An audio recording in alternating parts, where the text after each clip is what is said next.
সাল্লাল্লাহু আলাইহি সাল্লামের এক রাস্তা দিয়ে যাচ্ছেন, এমন সময় এক মহিলা কাঁদতেছিল, এক মৃতকে নিয়ে কাঁদতেছিল, তার সামনে মরা ছিল, এক লাশ ছিল, কাঁদতেছিল।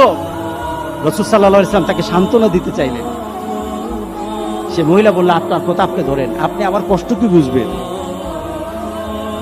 একটু পরে একটা লোক এসে বলল, এই তুমি কার সাথে কথা বলেছো জানো? তিনি তো মুহাম্মদুর রাসূলুল্লাহ। মহিলা ভয় পেয়ে গেল, তাড়াতাড়ি রাসূলের কাছে গিয়ে বলল, ইয়া রাসূলুল্লাহ, আমি ভুল করে বুঝি, আমাকে মাফ করে দেন। রাসূল সাল্লাল্লাহু আলাইহি সাল্লাম বললেন, তোমাকে যখন বলছি ধৈর্য ধরার জন্য, তুমি এখন ধৈর্য ধরছো। ধৈর্য তো এখন নয়, যখন তোমার সামনে লাশটা চলে আসবে, তখন তুমি যদি আল্লাহর উপর সন্তুষ্ট, তোমার সম্পদ নষ্ট হয়ে গেছে, তোমার সকল কিছু দুনিয়া থেকে চলে গেছে, তুমি যখন ধৈর্য ধারণ করে, তখন তুমি যদি বলো ইন্না লিল্লাহি ওয়া ইন্না ইলাইহি রাজিউন। তোমার রাসূল সাল্লাল্লাহু আলাইহি সাল্লামের এক রাস্তা দিয়ে যাচ্ছেন, এমন সময় এক মহিলা কাঁদতেছিল, এক মৃতকে নিয়ে কাঁদতেছিল, তার সামনে মরা ছিল, এক লাশ ছিল, কাঁদতেছিল।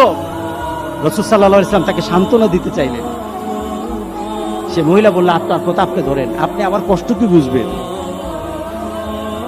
একটু পরে একটা লোক এসে বলল, এই তুমি কার সাথে কথা বলেছো জানো? তিনি তো মুহাম্মদুর রাসূলুল্লাহ। মহিলা ভয় পেয়ে গেল, তাড়াতাড়ি রাসূলের কাছে গিয়ে বলল, ইয়া রাসূলুল্লাহ, আমি ভুল করে বুঝি, আমাকে মাফ করে দেন। রাসূল সাল্লাল্লাহু আলাইহি সাল্লাম বললেন, তোমাকে যখন বলছি